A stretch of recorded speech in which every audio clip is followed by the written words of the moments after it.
Aid convoy quits Syria enclave as regime presses onslaught. An international convoy has cut short its mission to Syria's rebel enclave of Eastern Ghouta after delivering desperately needed aid as the regime pounded the region, killing dozens as it seized more ground. At least 68 civilians were killed Monday, a monitor said, while dozens of United Nations trucks reached the main town of Douma, the first aid convoy to arrive since a bloody Russian-backed assault began more than 2 weeks ago.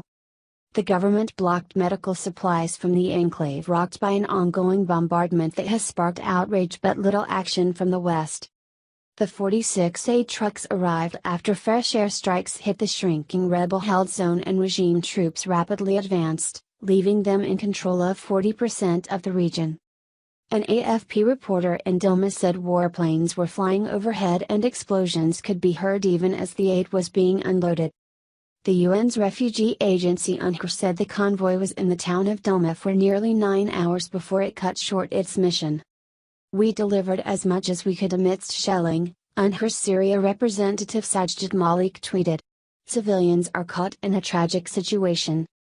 Linda Tom, spokesperson for the UN's Humanitarian Coordination Office OCHA in Syria, told AFP fighting and airstrikes had continued during the convoy's deployment, including on Douma city while the convoy was offloading. Airstrikes, and artillery and rocket fire on the last major rebel-held enclave near the capital Damascus have killed hundreds and devastated residential areas since they began on February 18. The latest toll released by the Syrian Observatory for Human Rights brings to around 760 the number of civilians killed since the assault began, including at least 170 children. At least 19 people were killed in the town of Hamra on Monday, the observatory said. Another 49 died elsewhere in the enclave, it added.